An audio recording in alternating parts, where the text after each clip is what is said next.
Hello and welcome to this video. We're looking at Mrs. Birling from An Inspector Calls, and this time round we will be writing an essay about her. Now, hopefully you've watched my previous video on Mrs. Birling. If you have, you will have seen this mind map. You will have seen our annotations of the different quotations.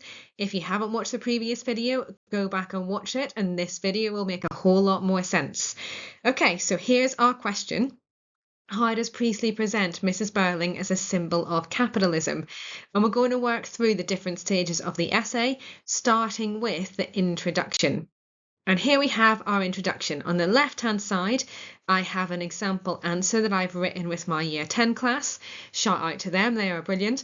And this question is about Mr. Birling being an arrogant character. In the middle, I've got our step-by-step instructions, and then on the right-hand side, we have our sentence starters for Mrs. Birling. So if we look at the Mr. Birling example, I started off with the phrase within his microcosm of Edwardian England.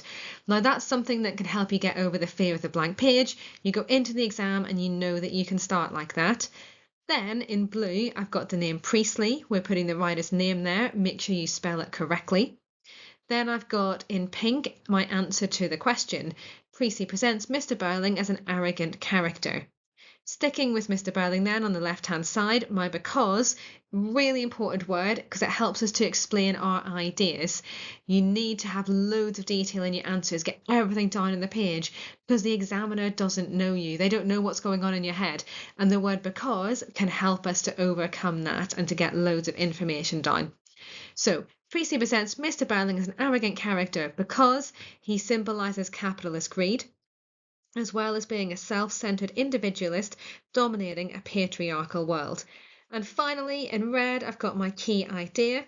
Priestley uses Mr. Birling to teach the audience that capitalism is wrong. Okay, so your job now is to pause the video and use the waggle, use the step-by-step instructions and the sentence starters on the right-hand side to write your introduction from Mrs. Birling. Okay, so pause the video, take about 3 minutes to do this, and then start the video again when you are ready. Okay, next step then is our first P paragraph. We're going to focus on the opening stage directions. Again, on the left, I've got my example from Mr. Birling from my Year 10 class. Again, in the middle, I've got my instructions. And on the right-hand side, I've got my sentence starters for Mrs. Birling. So on the left, I'm starting by signposting. And by signposting, I mean show the reader what direction you're going in. You know, examiners need a little bit of help sometimes understanding what you're trying to say, as in what part of the play you're writing about, whereabouts in your argument you are. So signpost them, show them the direction that you're going in. So I've started with the phrase in the opening stage directions. Then I've got the author's name, again spelled correctly. Lots of people spell Priestley incorrectly. Do not be one of them. It's got L-E-Y at the end. So in the opening stage directions, Priestley presents Birling as an arrogant character. So there I've directly answered the question. Then I've got that magic word because to help me to explain in detail. Because he has an unwavering opinions about social class and how he needs to climb the hierarchy. Then I'm going to put my evidence in.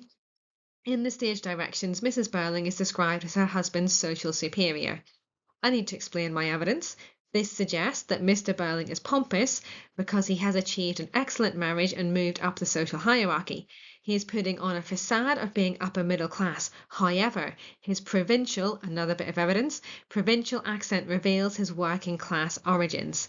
This sense of arrogance is amplified by the phrase prosperous manufacturer because the adjective shows he is avaricious and misanthropic and doesn't share his affluence. Finally, Priestley consolidates our understanding of Birling's overconfidence with the fixed setting, which is a metaphor for his unchanging capitalist beliefs. Now, what you'll notice here is in red, I've got my evidence, and I've got 3 pieces of evidence. Some students who've learned the P paragraph structure think that you only include 1 piece of evidence in every paragraph. I would say 1 is the minimum. It looks really good if you can dot in lots of little bits of evidence from the play. So I've got 3 bits in here, all of them relevant to the question. Then I'm trying to identify the methods used in those quotations. So you can see I've got the phrase prosperous manufacturer.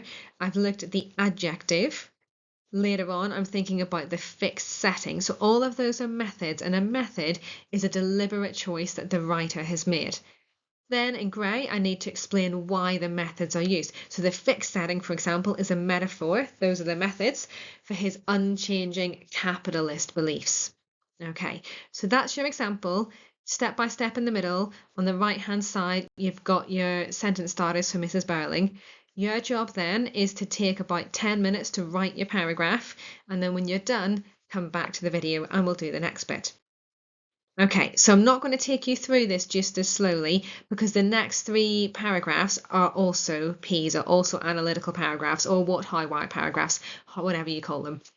And so we're going to do one about the dinner party, one about the confession, the interrogation, and one about the denouement. So you're going to do 3 more P paragraphs. On the left-hand side this time, I've taken our example away, but what I've put here are our quotations from the mind map that we had earlier. So you should be using those quotations in your work. And I've left you with the step-by-step instructions and with your sentence starters for Mrs. Birling. So stop the video. This time round, you're doing 3 P paragraphs. So you're going to need about 30 minutes to do that. Okay, to write up your work, use the annotations that we had from the previous video. Do your best and then start the video again after about 30 minutes. Okay, final bit of the essay then. We're going to do our conclusion, and this is going to be short and sweet and to the point. So left-hand side, we've got our Mr. Birling example, starting with my signposting, ultimately in yellow, Priestley in green, spelling the name correctly, L-E-Y at the end.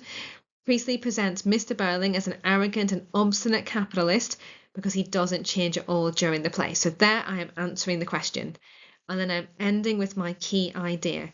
He does this in order to make the audience realise the harsh reality of working class life, and therefore they should become more socialist and collectivist, helping one another as members of one body. Okay, so your final job is to write your conclusion. You've got example, step by step, and then your sentence starters on the right hand side. Okay, thank you very much for watching. Your conclusion should only take you about 3 minutes. I hope you find this video useful.